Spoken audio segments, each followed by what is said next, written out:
কত টাকা থাকলে অবশ্যই কোরবানি করতে হবে? শুনুন শেখ আহমদুল্লাহ হুজুরের বক্তব্য থেকে। কত টাকা থাকলে কোরবানি বাধ্যতামূলক?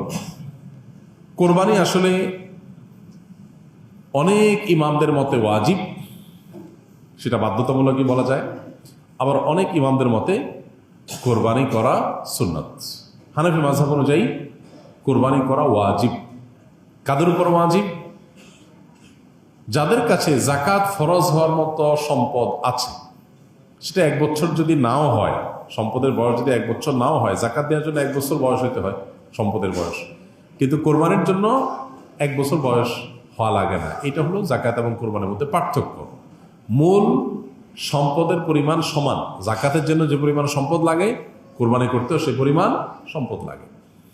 এখন 83 বা 85 গ্রাম, বা আমরা রূপায় ভরিতে বললে 52.5 ভরি রূপার মালিক অথবা রূপা কেনার মতো টাকা কারোর কাছে থাকলে তারপরে হজ, তারপরে কোরবানি আবশ্যক বা ওয়াজিব। তো এইটার বাজার মূল্য এখন হিসেব করলে 80-85 হাজার টাকা প্লাস মাইনাস হয়, খুব বেশি না। এই টাকা যদি কারোর কাছে থাকে ঋণ মুক্ত, তাহলে সেক্ষেত্রে তারপরে কোরবানি আবশ্যক, তারপরে কোরবানি করতে হবে।